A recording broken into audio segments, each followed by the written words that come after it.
Innal hamdalillah nahmaduhu wa nasta'inuhu wa nastaghfiruh wa na'udzu billahi min shururi anfusina wa min sayyiati a'malina may yahdihillahu fala mudilla lahu wa may yudlil fala hadiya lahu ashhadu an la ilaha illallah wahdahu la syarika lahu wa ashhadu anna Muhammadan 'abduhu wa rasuluh. Ya ayyuhalladzina amanu taqullaha haqqa tuqatih wa la tamutunna illa wa antum muslimuna, amma ba'd. Kaum muslimin, muslimat, bapak-bapak, ibu-ibu, saudara-saudari, adik-adik dan anak-anakku sekalian, para hadirin di Masjid Syamsul Huda rahimani wa rahimakumullah. Pada kesempatan pagi hari ini kita akan mengkaji sebuah tema sederhana dan singkat yang sesungguhnya masih ada kaitannya dengan yang dibawakan oleh Ustadzuna Al-Fadil, Ustadz kita, yaitu Ustadz Abdullah Zain LCMA hafizahullah ta'ala. Apa tadi malam temanya? Misi diturunkannya Al-Quran. Perlu kita murojaah? Setengah jam murojaah, 1/4 jam materi. Gimana? Cocok ya insyaallah. Misi diturunkan Al-Quran itu adalah untuk ditadabburi, ya kan?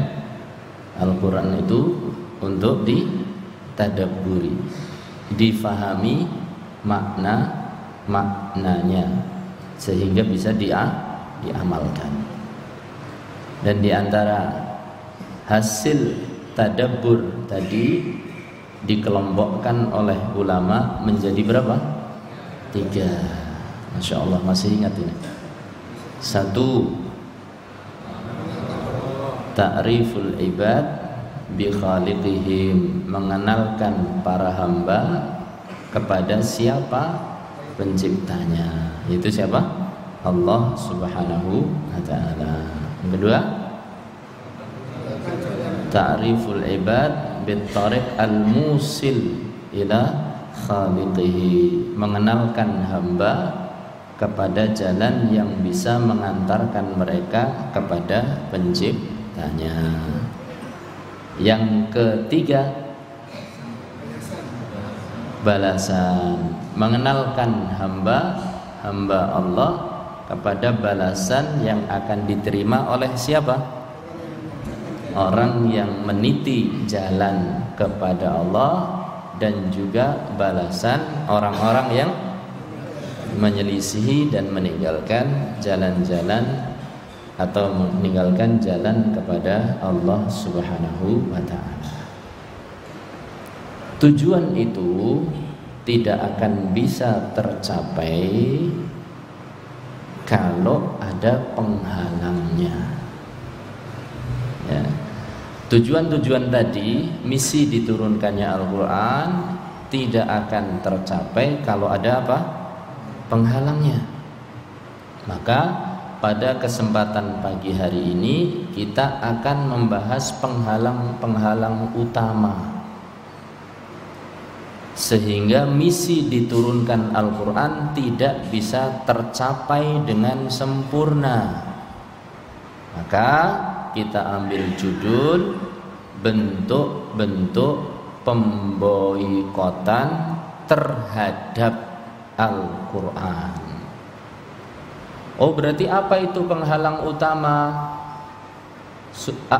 sehingga seorang hamba tidak bisa mencapai tujuan diturunkannya Al-Quran? Apa? Pemboikotan. Pemboikotan itu ya istilah kita. Kalau bahasa Arabnya adalah hajar. Jadi ketika seorang menghajar, bukan menghajar, ya, menghajar Al-Quran. Menghajar itu apa? Memboikot, menjauhi. Maka di antara materi ini atau di dalam materi ini kita akan sampaikan beberapa poin insyaallah taala. Judulnya apa tadi? Bentuk-bentuk pemboikotan Al-Quran, atau bahasa lainnya bentuk-bentuk hajar Al-Quran. Apa itu hajar? Maka nanti kita akan pelajari beberapa poin. Satu, tentang judul. Apa definisi boikot atau hajar? Apa definisi Al-Quran? Kemudian yang kedua adalah langsung bentuk-bentuk pemboikotan Al-Quran. Yang kedua. Yang ketiga, pengobatan atau obat pemboikotan Al-Quran.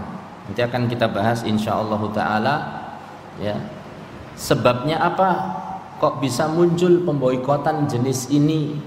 Dan itu tidak semua kita bahas. Obatnya apa, ya, supaya kita bisa membawa pulang obat. Enggak cuma ngerti, oh aku wudunen. Napa wudunen? Saya bisulen ning ra ngerti obate. Njukuk bendo di plathok. Ini ngobati sendiri. Maka kita nanti akan pelajari sekilas kenapa kok bisa muncul penyakit ini. Nah, obatnya apa? Nanti insyaallah itu yang akan kita pelajari di detik-detik dan menit-menit yang terbatas. Mudah-mudahan semangat kita tidak sirna. Karena belum pada sahur toh. Sebagian sudah sahur, masya Allah. Baik, insya Allah akan kita pelajari poin 1, 2, dan 3 saja, ya. Poin yang pertama adalah tentang judul, pemboikotan atau hajar. Apa itu hajar atau pemboikotan? Kalau dalam bahasa Arab, hajar itu artinya adalah at-tarku wal i'radu wal bu'du 'anis syai'. At-tarku, apa artinya tarku, Mas Usama? Meninggalkan. Al-i'radu, apa artinya al-i'radu, Mas Abdurrahman? Berpaling. Wal bu'du, apa artinya bu'du, Mas Anjasha? Menjauh. Anis syai'i, apa artinya anis syai'i, Mas Bilal? Oh, Mas Bilal. Mas Ukasha, dari sesuatu. Berarti meninggalkan, berpaling, atau menjauh dari sesuatu. Itu namanya boikot atau hajar, ya. Kalau pakai bahasa boikot mungkin kurang apa? Kurang tepat, tapi itulah bahasa kita. Nah, itulah bahasa kita, dan itulah kondisi realita penerjemahan. Karena dalam dua bahasa itu jarang sekali didapatkan dua kosakata yang apa? Sama persis, plek jiplek. Ya, antara bahasa Indonesia sama Jawa saja beda. Menonjol, kecil, mentul. Bahasa Indonesianya apa? Ya kan? Nek benjolan gede, mentol. Ya kan? Dan seterusnya, Masya Allah. Ini padanan kosakata sangat sulit. Baik, berarti hajar atau boikot itu meninggalkan sesuatu, berpaling dari sesuatu, dan menjauhi dari sesuatu. Oh, kalau begitu menghajar Al-Quran berarti apa artinya? menjauhi Al-Quran, meninggalkan Al-Quran, berpaling dari Al-Quran. Na'udzubillah min dzalik. Ini judul. Satu kata lagi yang perlu kita bahas, menjauhi Al-Quran. Apa itu Al-Quran? Al-Quran adalah kalamullah. Apa? Kalamullah. Itu betul-betul firman Allah. Bahasa yang mungkin gampang dicerna ya, perkataannya Allah. Betul-betul Allah berfirman, betul-betul Allah berkata, bisautin, ada suaranya, yang suaranya tidak sama dengan suara manusia, sesuai dengan ketinggian, sesuai dengan keagungan Allah Subhanahu wa ta'ala. Kalamullah al-munazzal, yang diturunkan kepada siapa? Ala nabiyyina Muhammadin sallallahu alaihi wasallam, biwasitati Jibril, melalui perantaraan malaikat Jibril. Kalamullah, firman Allah yang diturunkan kepada siapa? Nabi kita Muhammad sallallahu alaihi wasallam melalui perantaraan malaikat Jibril. Al-mabdu'u bil Fatihah, yang dimulai dari Al-Fatihah. Wal makhtumu bin Nas, dan ditutup dengan An-Nas. Al-maktubu fil masahif, yang sekarang ditulis di mushaf. Minhu bada, dari Allah berasal. Wa ilaihi ya'udu, dan kepada Allah akan kembali. Nanti suatu saat akan datang zamannya Al-Quran diangkat lagi oleh Allah. Diangkat bagaimana? Min sudurir rijal, dari dadanya para penghafal Quran. Oh, alhamdulillah, nyongora apal. Yang namanya hafal itu kan bukan 30 juz saja. Terkadang berapa? Juz 30, itu penghafal juga. Jadi menghafal itu bertingkat. Ada yang 30 juz, ada yang juz 30, ada yang 30 surat dari juz 30. Surat juz 30 berapa? 40 berapa? 40 sekian surat. Hanya 30 yang dihafal. Ada juga yang hafal 3 surat dari juz 30. Istinten yang sholat subuh jarang dibaca ya. Masya Allah. Jadi gitu, menghafal diangkat oleh Allah. Mungkin orang-orangnya diwafatkan, para penghafal Quran wafat, atau diangkat tulisannya oleh Allah. Itulah Al-Quran, kalamullah, firman Allah yang diturunkan oleh Allah kepada Nabi Muhammad sallallahu alaihi wasallam melalui malaikat Jibril, ya. Kemudian apa? Dengan suara huruf yang berbeda dengan suara dan huruf-huruf dengan suara para makhluk sesuai dengan ketinggian Allah Subhanahu wa ta'ala. Dimulai dari apa? Fatihah sampai surat An-Nas, ya. Kemudian apa?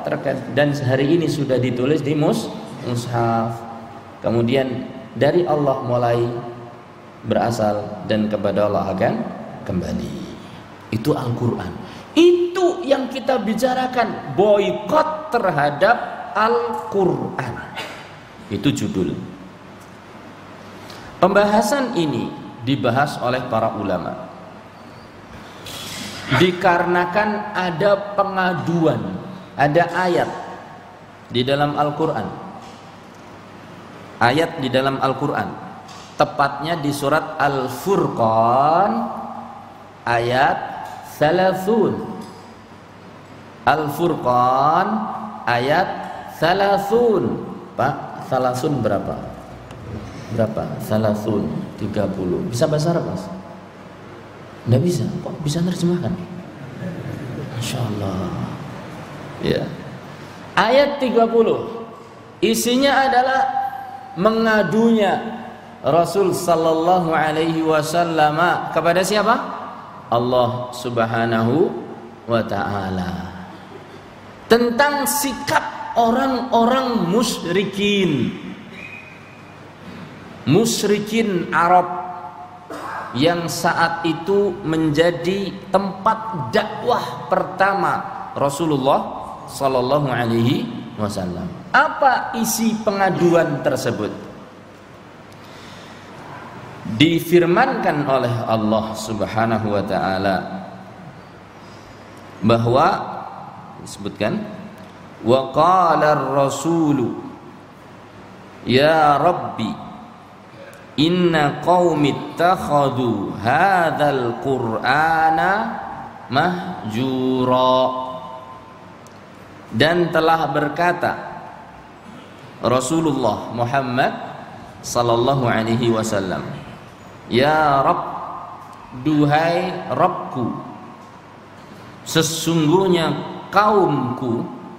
Siapa kaumnya Nabi Muhammad sallallahu alaihi wasallam? Saat itu adalah orang-orang musyrikin Arab. Ittakhadhu hadzal qur'ana, menjadikan Al-Qur'an ini mahjura. Mahjura dari kata hajar. Apa berarti mahjura artinya?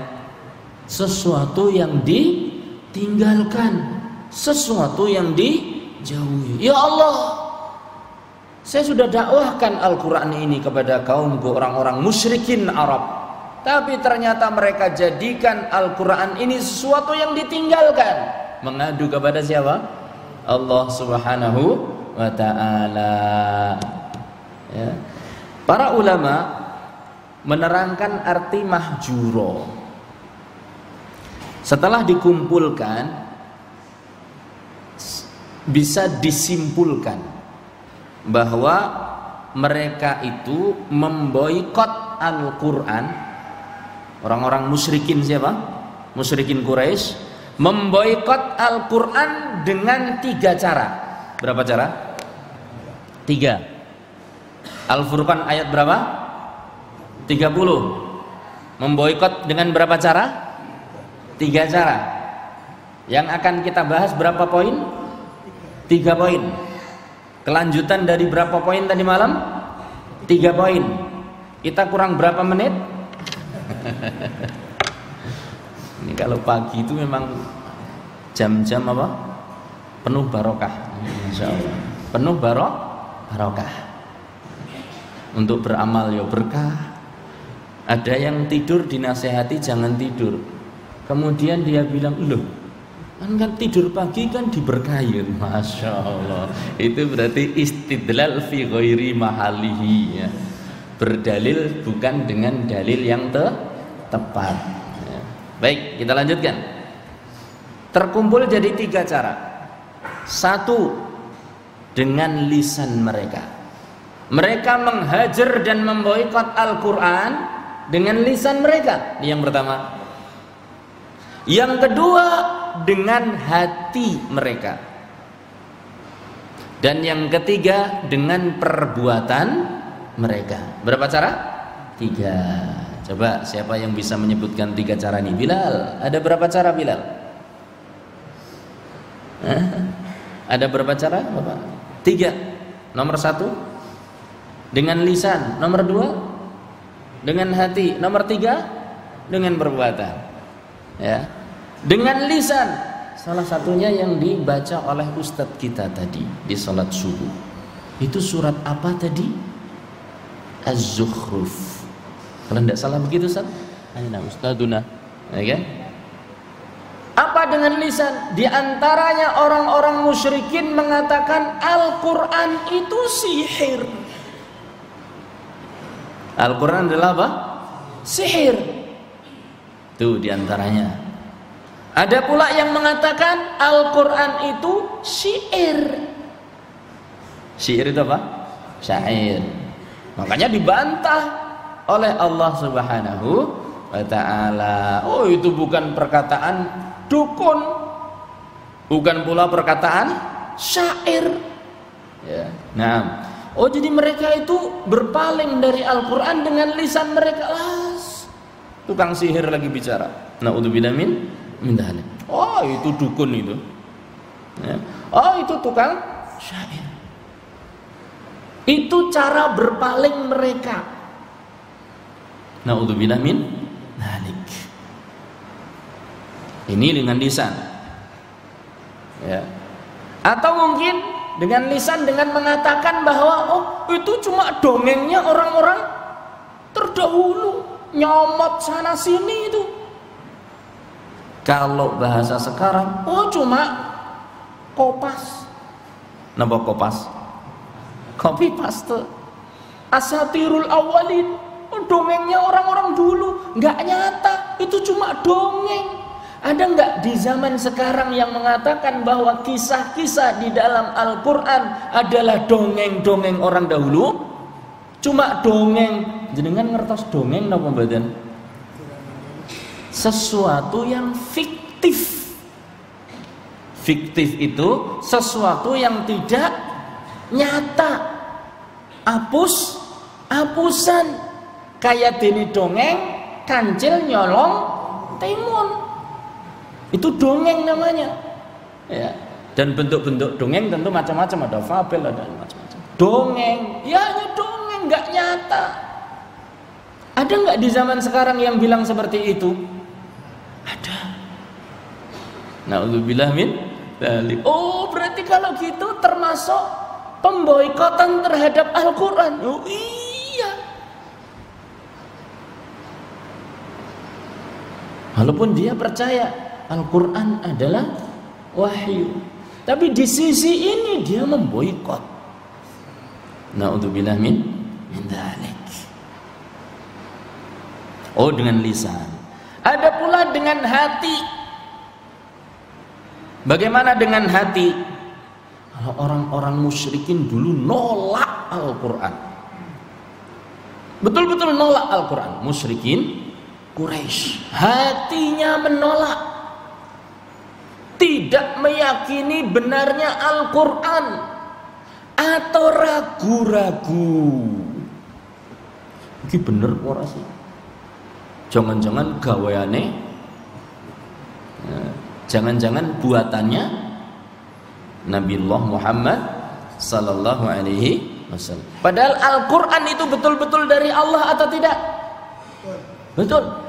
Di antara dalilnya ini loh, Al-Furqan 30. Di situ ada lafaz wa qala ar-rasulu. Dan Nabi Muhammad sallallahu alaihi wasallam berkata. Siapa yang mengatakan Nabi kita berkata? Allah Subhanahu wa taala. Apalagi di dalam Al-Quran juga ada surat, di dalam surat yang paling kita tunggu-tunggu di dalam salat terkadang. 3 surat akhir juz Amma. Qul itu perintah siapa? Allah Subhanahu wa taala kepada siapa? Nabi Muhammad sallallahu alaihi wasallam. Itu bukti bahwa Al-Qur'an bukan bikinan siapa? Nabi Muhammad sallallahu alaihi wasallam. Oh, berarti orang yang ragu-ragu tentang Al-Qur'an ini benar-benar dari Allah, atau dia tidak yakin kesempurnaan Al-Qur'an, atau bahkan mendustakan Al-Quran, berarti dia telah apa? Memboikot Al-Quran dengan hatinya. Terkadang muncul di lisannya. Na'udzubillah min dzalik. Kalau kita kasih contoh banyak sebetulnya. Entah itu kadang di media sosial, mungkin muncul dari sebagian orang-orang yang terkenal tapi kurang akal, ya. Dianggapnya perkataannya adalah sebuah perkataan yang sempurna gara-gara mungkin kita merasa memiliki pengikut yang cukup banyak. Jadi kadang bicara sak karepe wudele dhewe, ya kan? Ini kalau kita Allah musta'an. Yang penting bagaimana? Stop sudah diri kita dulu. Lisan kita hati-hati, hati kita hati-hati. Yang ketiga dengan apa tadi? Perbuatan. Apa sih yang dilakukan oleh orang-orang musyrikin? Di antara yang dilakukan oleh orang-orang musyrikin, mereka itu rafa'u al-aswat inda tilawatil Quran. yakni mereka membuat keributan, bukan mengeraskan bacaan ya artinya, membuat keributan tatkala Al-Quran dibacakan. Jadi kalau Al-Quran sedang dibacakan oleh Rasul Sallallahu Alaihi Wasallam atau mungkin oleh sahabatnya, mereka berusaha mengalihkan perhatian.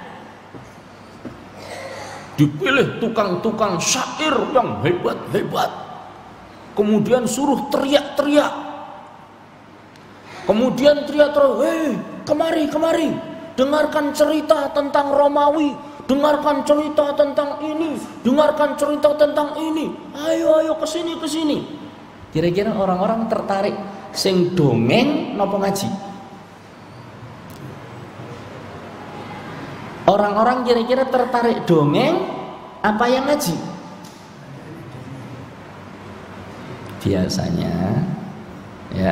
Biasanya dongeng lebih menarik.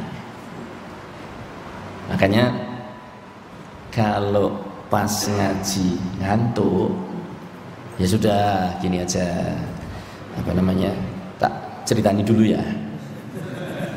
Dulu saya pernah ngaji dan ngantuk. Nah, diceritani gitu aja udah, yang ngantuk udah. Ternyata ceritanya yang tekan semono. Stintenteni terus ya malah. Baik. Oh, mereka teriak-teriak. Makanya di dalam satu tafsir dikatakan ketika Allah Subhanahu wa taala berfirman di dalam surat Fussilat ayat 26, wa qala alladzina kafaru, dan telah berkata orang-orang kufar, la tasma'u li hadzal qur'ani, tidak usah didengarkan itu Al-Quran, wal ghaw fihi, bikin keributan, la'allakum taghlibun, barangkali kalian akan sukses untuk menjauhkan orang-orang itu dari Al-Quran. Apa kata ahli tafsir? Bil mukai wat tasfiri, dengan siulan-siulan, dengan tepukan-tepukan, siulan tepukan. Dia apa? Di situ ada kajian, di sini ada konser. Coba banyak mana yang hadir? Ya, mudah-mudahan kajian. Kita kan berharap yang baik-baik saja. Ini sekedar contoh ya.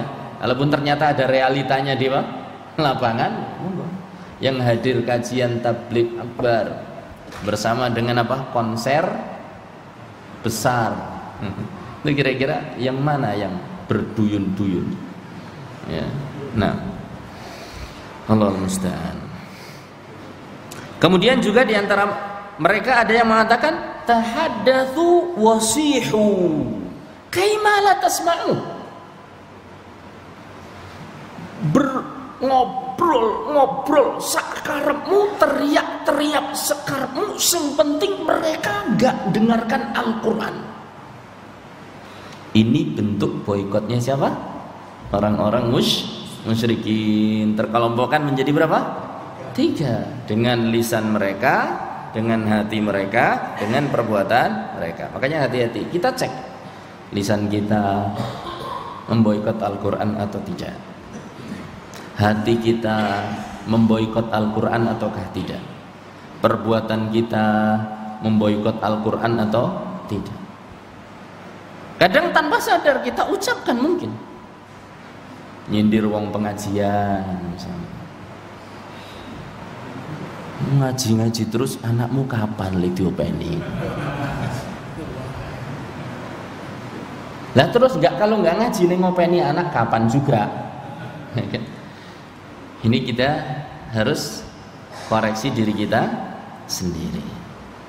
Nah, wallahu taala a'lam bis-shawab. Baik, itu tentang bentuk-bentuk atau asal muasal kenapa para ulama kemudian membahas tentang hajrul Quran, pemboikatan Al-Quran. Kemudian akan kita bahas poin yang kedua, yaitu apa tadi? Bentuk-bentuk pemboikotan. Disebutkan oleh Al-Imam, di antaranya adalah disebutkan oleh Al-Imam Ibnu Qayyim bahwa bentuk-bentuk pemboikotan di antaranya beliau menyebutkan 5 di dalam kitab Al-Fawaid. Di antaranya adalah 1, saya sebutkan ada berapa? 5 ya.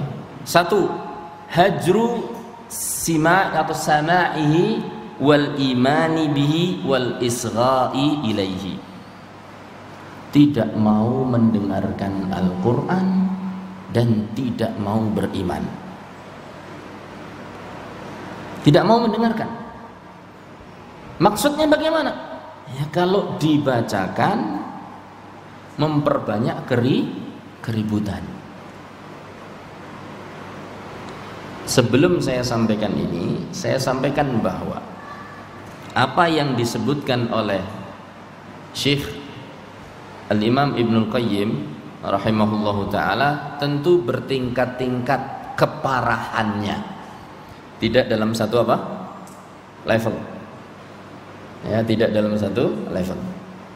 Ada level yang parah yang dilakukan oleh orang-orang musyrikin saat itu. Mereka sudah nggak beriman, kemudian tidak mau mendengarkan.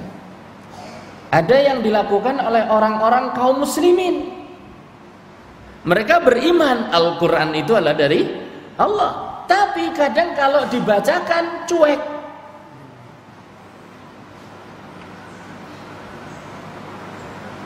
Apalagi Allah musta'an, angger didadekaken nada panggil telepon.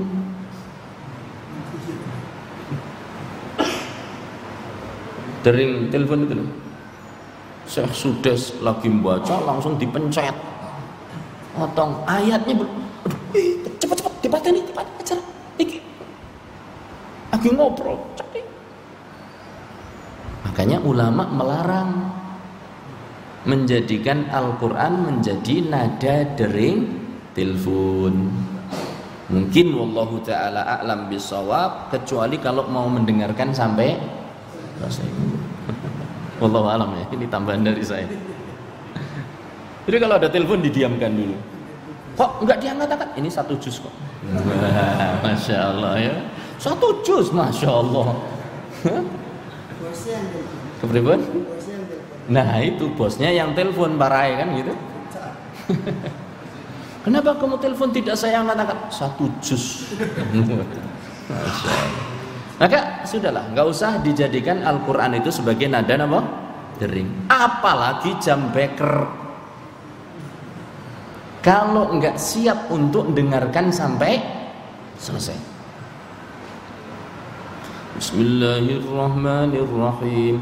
Belum selesai. Blak. Napa blak ini Bu? Langsung dipencet bekernya. 2 yang saya sarankan, 1 syar'i, yang kedua kauni. Yang syar'i jangan jadikan weker kecuali kalau siap mendengarkan sampai selesai. Itu yang pertama, Quran. Yang kedua, suara bayi. Jangan dijadikan dering weker. Oh, engkau mbokono bayi temenan. Begitu dengar dikiranya apa? Jam beker. Oh, blok. Astagfirullahaladzim. Dikiranya jam beker, ternyata apa? anaknya betul-betul lagi nangis, jangan. Atau suara suaminya juga jangan. Dek bangun plek gitu kan. Begitu suaminya betul-betul dek bangun plek, ternyata suaminya betulan. Baik, kita lanjutkan nggih. Bentuk i'rad yang pertama, hajar yang pertama, tidak mau dengarkan. Bahkan menimbulkan keramaian. Atau lebih milih keramaian daripada dengarkan Al-Quran. Lebih milih dengarkan lagu nostalgia ketika masa SMA, saat dia sedang tergila-gila dengan orang yang bahagia. Bahagia sing guyu-guyu terus. Bukan ya? Baik. Jadi atau tadi itu mendengarkan sesuatu yang sebetulnya tidak layak untuk didengarkan. Menggantikan waktunya ketimbang dengarkan Al-Quran, malah dengarkan apa tadi? Lagu-lagu, musik, konser dan yang lainnya. Ini termasuk jenis pemboikotan pertama. Tapi tentunya sekali lagi bertingkat-tingkat. Jangan dihukumi satu hukuman. Ya. Yang kedua, hajrul amal bih. Tidak mau mengamalkan Al-Quran atau tidak mengamalkan Al-Quran. Karena ada yang tidak mau dan ada yang tidak. Kalau yang tidak mau, ya berarti dalam hatinya ada sesuatu. Tapi kalau yang tidak, mungkin ada halangan-halangan lain. Tidak mau mengamalkan Al-Quran atau tidak mengamalkan Al-Quran meskipun dia beriman bahwasanya Al-Quran itu adalah kalamullah. Bahkan sampai pun dia membaca Al-Quran. Sampai pun membaca Al-Quran. Sedang membaca wala taqrabu zina. Ya. Kemudian lewat beberapa makhluk halus. Nah, para akhwat wanita dengan dandanannya mungkin yang tidak syar'i. Kemudian matanya mengikuti. Berarti dia tidak mengamalkan ayat yang sedang dia baca. Wala ta'kulur riba, dan jangan kalian makan riba. Tiba-tiba telepon diangkat, ring, ya, Waalaikumsalam. Afan, Pak, mengganggu Pak? Enggak, lagi tilawah. Gimana, ada yang bisa saya bantu? Biasa Pak, bisa pinjam? Oh bisa. Berapa? 1 juta? Enggak kurang itu 1 juta? 5 juta sekalian ya, nanti kembalinya 5.500.000 saja. Sedang membaca wala ta'kulur riba. Jangan kalian makan riba.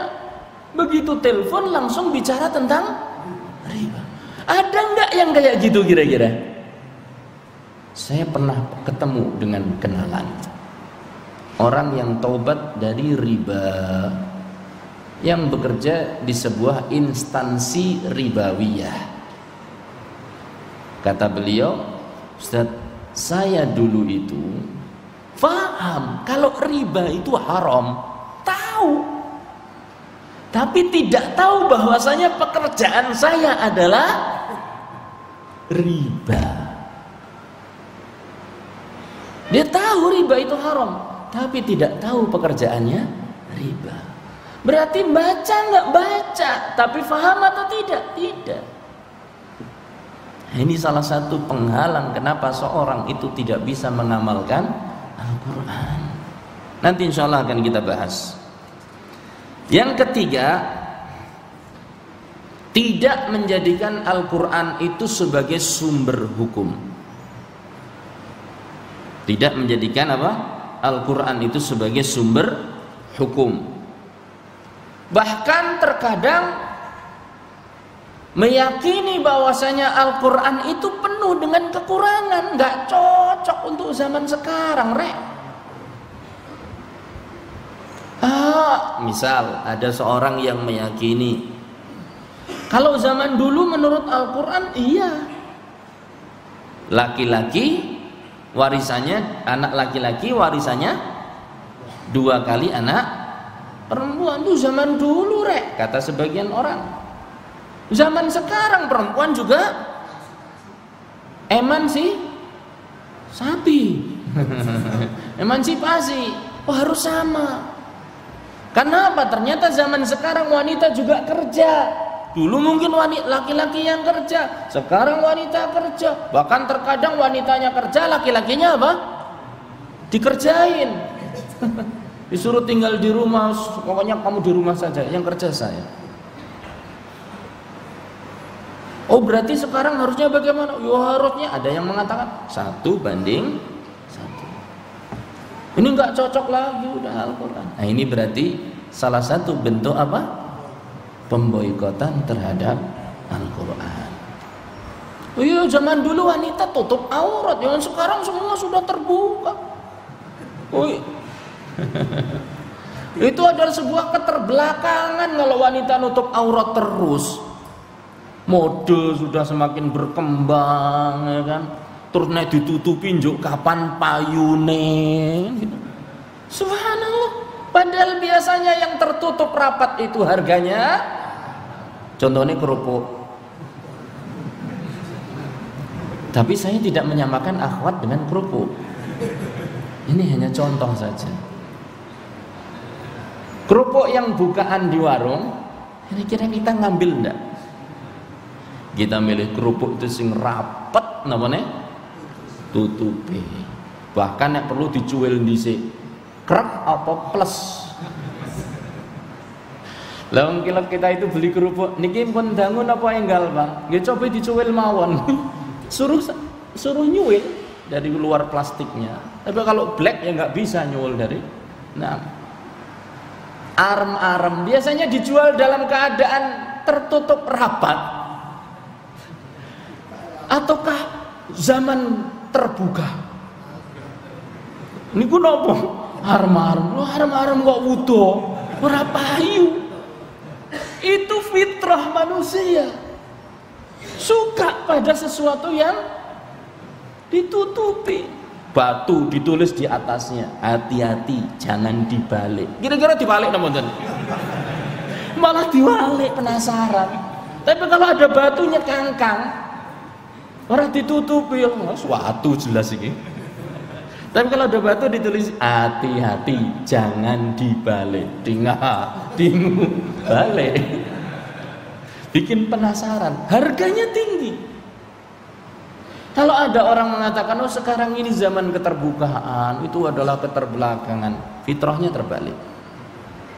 Fitrahnya kembali kepada zaman jahiliyah. Karena zaman jahiliyah dulu, ketelanjangan itu adalah kesempurnaan. Di zaman jahiliyah, sebelum datangnya Islam, ketelanjangan adalah kesempurnaan. Makanya mereka tawaf di sekitar Ka'bah dengan cara apa? Telanjang. Allahul musta'an.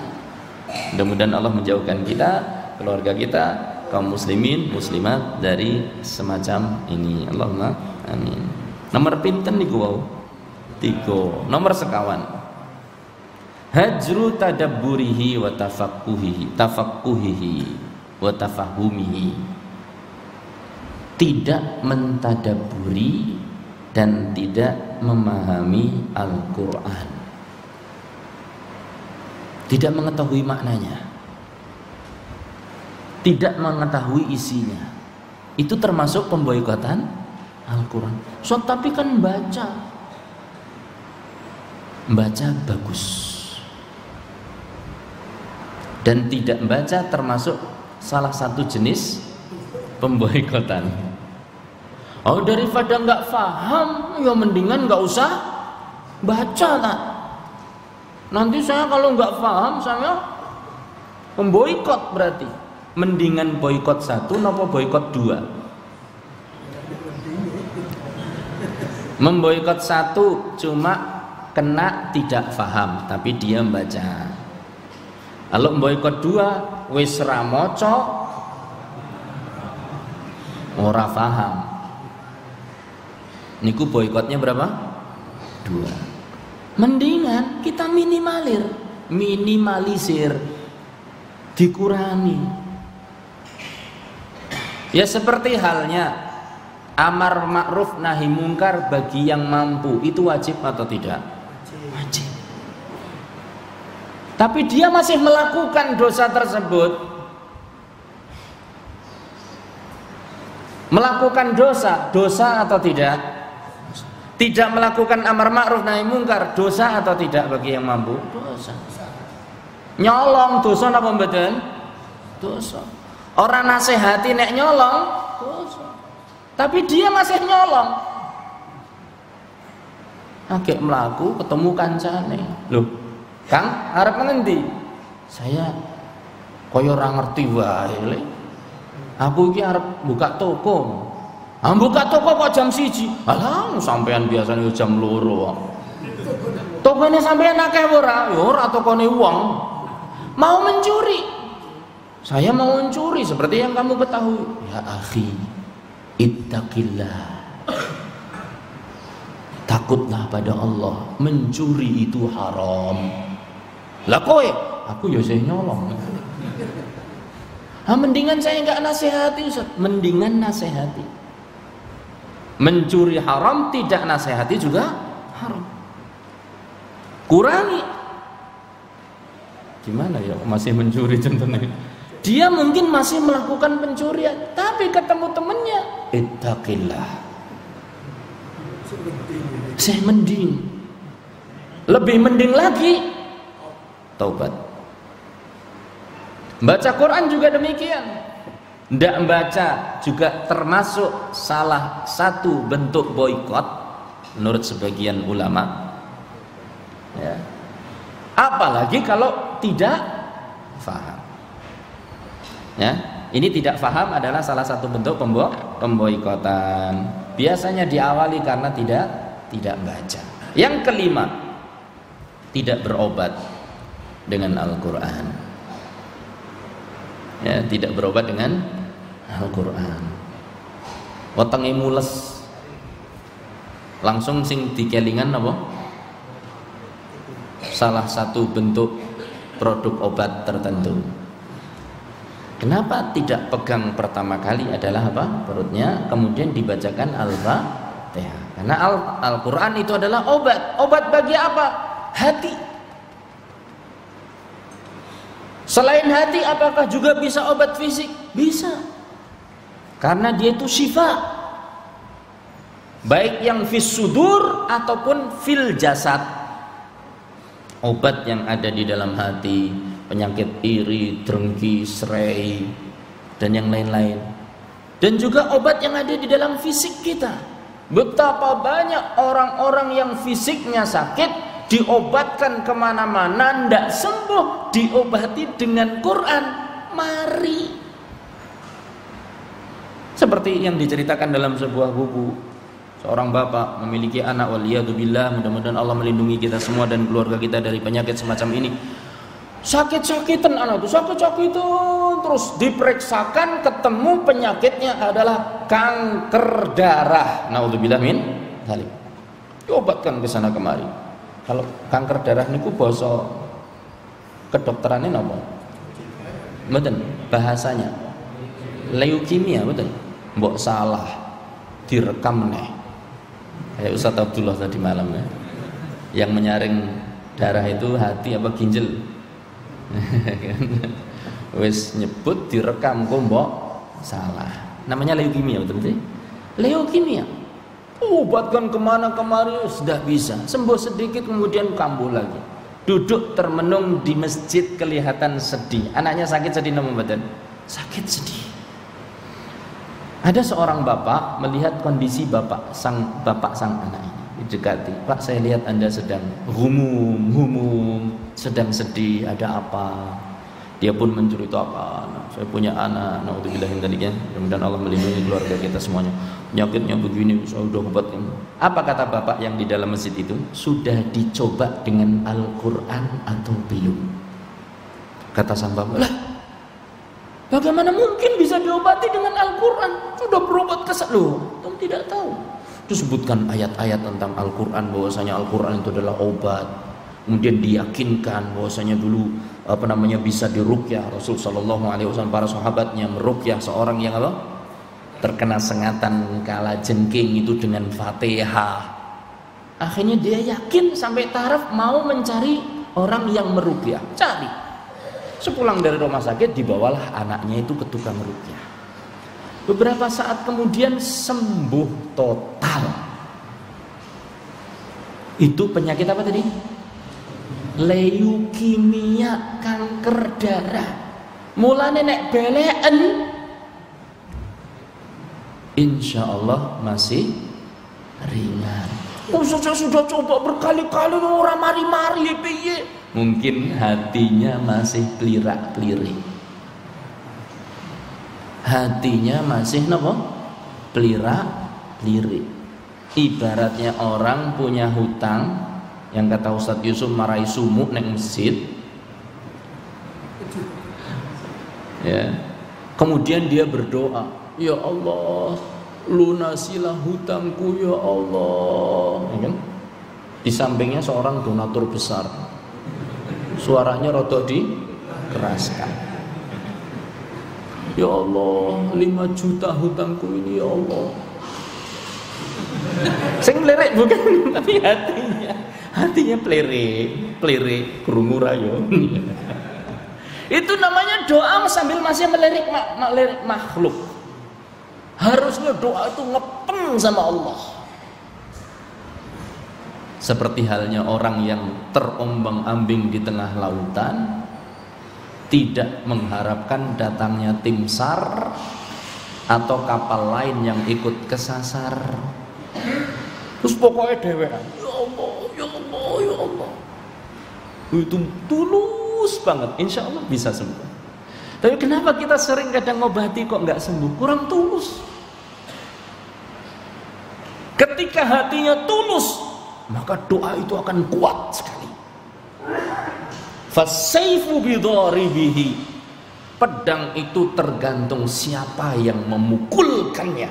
Kalau pukulannya kuat, hasilnya pun akan hebat. Anak kecil pakai parang paling iso nebas tingisan gedang. Tapi kalau orang besar pakai parang bisa nebas bakule gedang. Ya, dan yang lain-lain. Nah ini kita kadang memboikotnya dengan tidak menggunakan Al-Quran sebagai bentuk apa? Pengobatan. Ada bentuk lain pemboikotan adalah tidak membaca Al-Quran.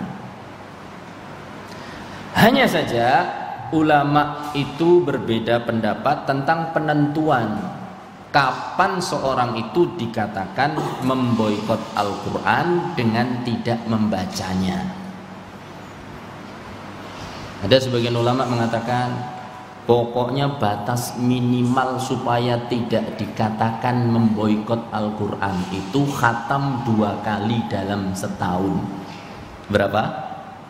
2 kali dalam setahun. Seperti yang disampaikan oleh Al-Imam Abu Hanifah rahimahullah ta'ala.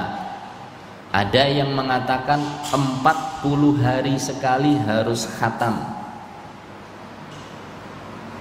seperti yang disampaikan oleh Imam Ahmad rahimahullahu ta'ala. Ada yang bertanya kepada Syekh bin Baz rahimahullahu ta'ala, ya Syekh, saya 3 hari 3 malam tidak membaca Al-Quran. Saya pernah dengar seorang mengatakan kepada saya, kalau tidak membaca Al-Quran 3 hari 3 malam berarti itu menghajar Al-Quran, memboikot Al-Quran. Kata Syekh, enggak. Hajar Al-Quran itu artinya adalah memboikot Al-Quran dengan cara tidak mengamalkannya. Dia mau baca sehari sekali, 2 hari sekali, sebulan sekali, silakan, sunnah.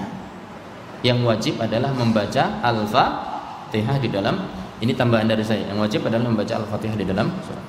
Tapi bukan berarti dengan fatwa-fatwa itu tadi diri kita menjadi tenang. Oh nek ngono tak khatam ping loro wae. Ndak. Tugas kita adalah memahami Al-Qur'an. Bagaimana kita bisa paham kalau kita tidak membacanya? Bagaimana bisa membaca kalau tidak mempelajari Al-Qur'an? Ustaz, saya takut membaca nggak paham, berarti saya boikot. Bapak, namanya bermuamalah dengan Al-Quran itu bertingkat-tingkat. Tingkatan pertama ya latihan baca, bacane lancar nggih latihan ngafal. Sudah hafal nanti belajar maknanya. Sudah tahu maknanya diamalkan. Bukan kok langsung kudu mengamalkan. Proses. Anak kecil 5 tahun membaca inna nasyi'atal laili hiya ashaddu wat'an wa aqwamu qila. Baca malam hari kalau begitu. Enggak. Atau baca tentang sholat malam. Dia sholat malam belum bisa, lagi tidur malam, iya, maka tidak masalah. Namanya bermuamalah dengan Al-Quran berproses, dari bacanya, menghafalnya, mempelajarinya, terus berproses. Kita kepada anak kita, nah alhamdulillah, mudah-mudahan bacaanmu menjadikan amalanmu semakin baik, akhlakmu semakin baik, hafalanmu semakin berbarokah, menumbuhkan amalan, dan seterusnya. Baik, ini adalah bentuk-bentuk boikot terhadap Al-Quran. Saya sebutkan berapa tadi? 6. 5 pada asal yang disebut oleh Al-Imam Ibnul Qayyim, 6 tambahan dari sumber yang lain. Nah, poin yang terakhir adalah mengobatinya. Untuk mengobati kita harus tahu sebabnya dan juga gejalanya. Pertama, penyakit kenapa seorang itu memboikot dan tidak mau mendengar. Ini hanya beberapa saja yang saya sebutkan. Seseorang tidak mau mendengar Al-Quran itu kemungkinan ada beberapa sebab. Tidak bisa saya sebutkan atau tidak saya sebutkan semuanya, tapi hanya beberapa. Mungkin karena dia sibuk dengan hal-hal yang melenakan. Lebih senang dengar musik, lebih senang dengar lagu-laguan, lebih senang baca novel, lebih senang dengar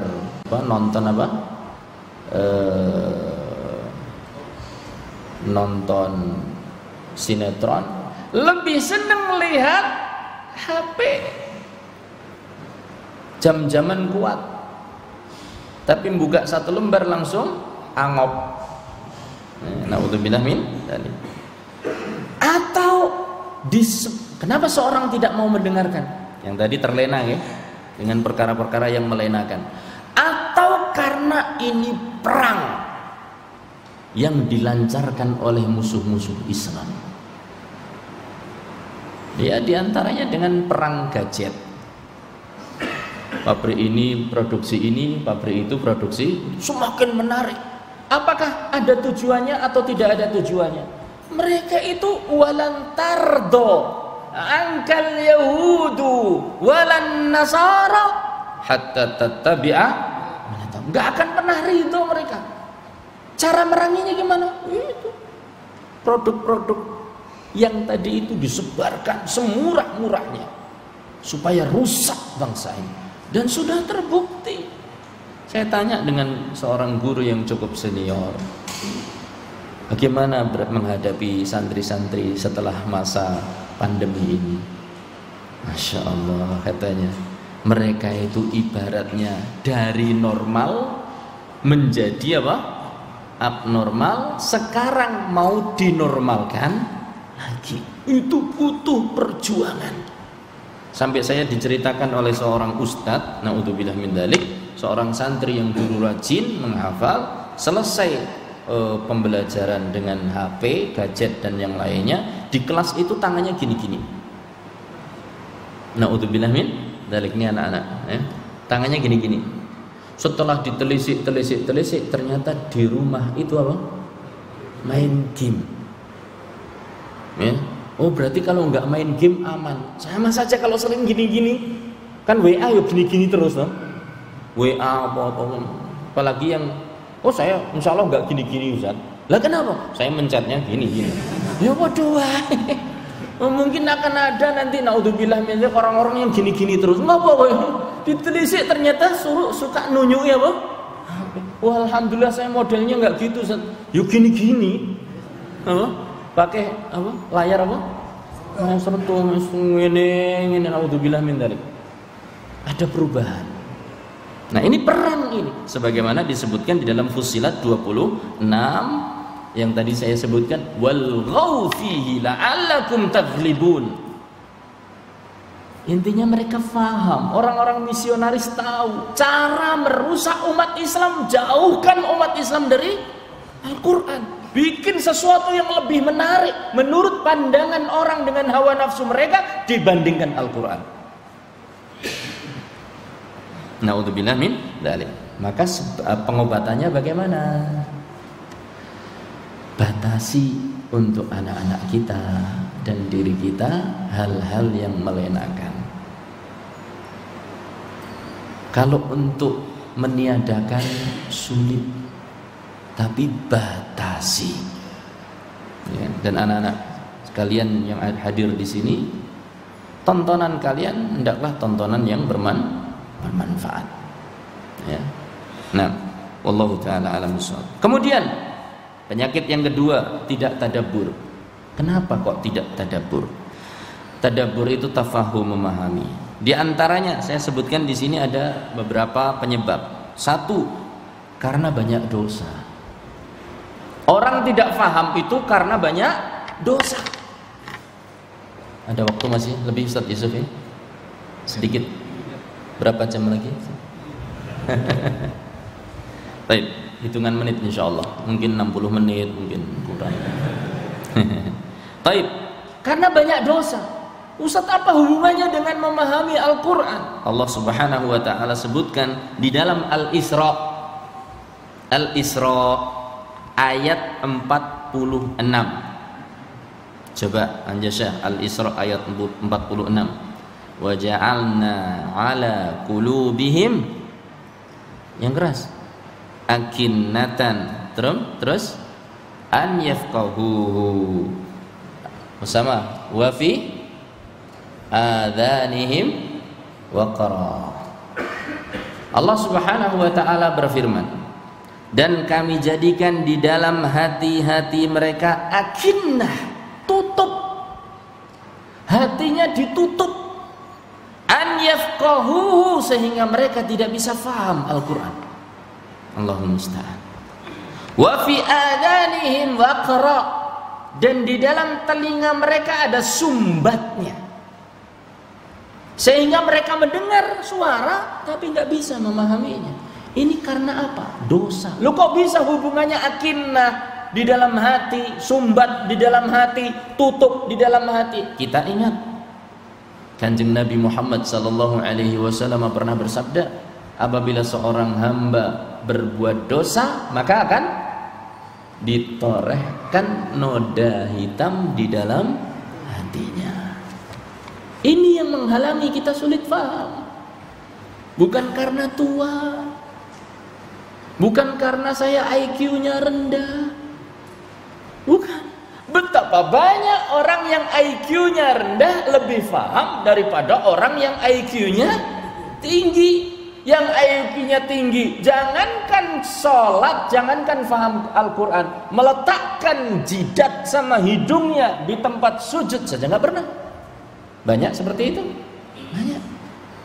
Ilmuwan kufar, cerdas atau enggak?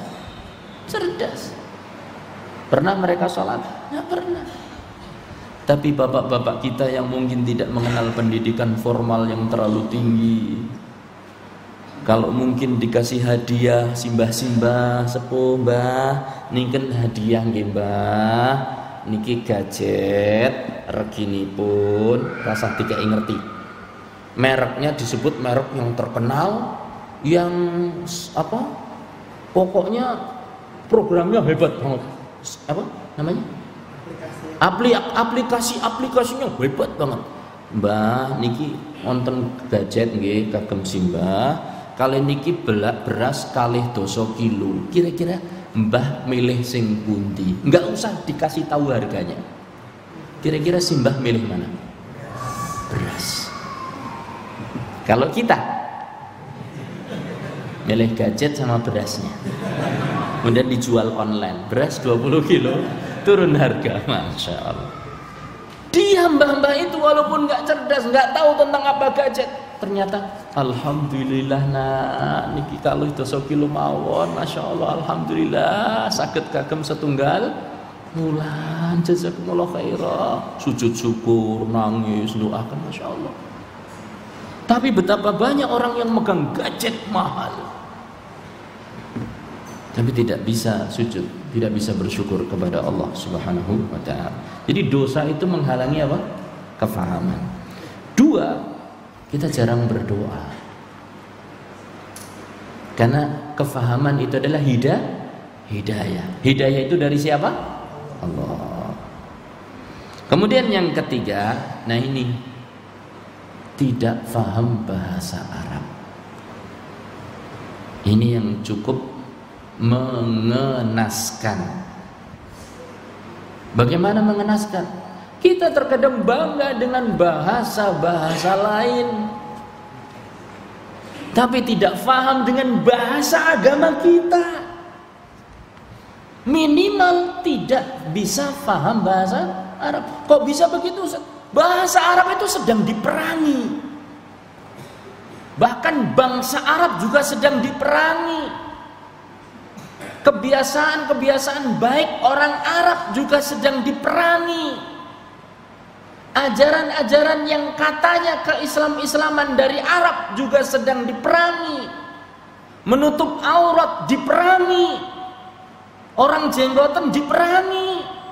Dihina, diejek.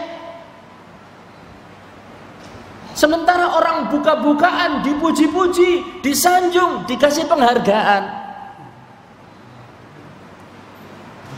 Peran Anda dalam film ini sangat bagus, maka Anda mendapatkan penghargaan sekian dan sekian. Subhanallah. Sedang diperangi ini bahasa Arab. Karena kalau umat Islam kembali kepada bahasa Arab, dia akan faham Alkitab, dan saat itulah dia akan memimpin dunia. Hanya enggak kita dengar bahasa internasional, bahasa Arab enggak ada. Bahkan mungkin dalam alat elektronik yang dikatakan oleh Asad Abdullah Zain harganya 100 juta, buku petunjuk pemakaiannya itu enggak ada yang bahasa Arab. Bahasa ini dan ini. Bahkan sekarang ini mungkin sebagian anak-anak kita minder kalau mondok. Belajar di mana, Nak? Saya tingkat 2. Tingkat 2 di mana? Tingkat 2 saya. Tingkat 2 di mana, Nak? Ada. Malu-malu. Padahal justru anak yang sedang mondok itu adalah anak yang sedang berjuang. Tidak usah minder, Nak. Katakan sedang di mana? Mondok, Pak. Alhamdulillah. Lo mondok dapat apa? Dapat pahala, insyaallah. Dapat surga insyaallah, dapat agama insyaallah. Kita buat anak-anak kita bangga dengan agama kita, dengan bahasa kita. Nah, ini sedang diperangi ini. Ya. Baik. Kebiasaan juga begitu. Biasanya orang-orang yang kaitannya dengan Islam kadang dijelek-jelekan. Allah musta'an. Baik, kita lanjutkan. Yang keempat, karena seorang itu kadang kalau sudah belajar membaca, sebab kenapa kok tidak tadabbur, tafahum, fokus pada tajwidnya saja. Sibuk memikirkan bunyi sampai lupa memikirkan apa? Makna. Bagaimana mengucapkan dot dengan benar? Masih kurang. Ini kurang lagi. Kita tidak menyalahkan pembelajaran tajwid yang benar, bahkan sangat kita dukung sebagaimana ulama dahulu juga mendukungnya, dan juga Al-Quran diturunkan dengan tajwid. Tapi jangan lupa bahwa tujuan utama Al-Quran diturunkan adalah untuk apa? Ditadaburi. Jangan sampai kalau imamnya salah, aduh tajwid salah, maknanya bubar, yang ingat hanya sekedar apa? Tajwidnya. Maka silahkan tetap kita belajar tajwid, karena itu adalah ilmu yang bagus, yang mulia berkaitan dengan kalamullah. Tapi jangan lupa untuk mempelajari makna Al-Quran, itu obatnya. Yang kelima, tidak baca terjemah atau tafsir. Ini juga termasuk penyebab kenapa tidak faham. Baik. Kemudian selanjutnya adalah kenapa kita tidak bisa beramal. Kenapa seorang itu memboikot Al-Quran sehingga tidak beramal? Karena sebabnya satu, tidak mau menjalankan perintah Al-Quran dan tidak mau menjauhi larangan Al-Quran. Obatnya apa? Amalkan perintah, jauhi larangan. Diperintah sholat, jangan malah terlena oleh janji-janji dunia. Dilarang buka aurat, tutup, jangan terlena dengan mode-mode pakaian. Dilarang makan babi, tinggalkan, jangan terlena dengan menu-menu babi. Ya, oh tapi enak, ya walaupun enak, kental tak, ya walaupun kental. Lamun kentelun enakon, walaupun enakon untalun, wos. Wangger kental itu mesti enak, nah enak yo asal diemplok, mboten saged. Haram adalah haram meskipun apa? Enak. Jangan terlena dengan menu-menu. Jangan terlena dengan ungkapan-ungkapan, oh babi sing mrene harus diungkep 24 jam, cacingnya mati. Cacingnya mati, tapi haram tetap haram. Begitu. Wallahu taala a'lam bis-shawab. Kenapa seorang bisa memboikot Al-Quran dengan cara tidak membacanya? Satu, karena tidak tahu keutamaan Al-Quran. Obatnya, pelajari keutamaan Al-Quran.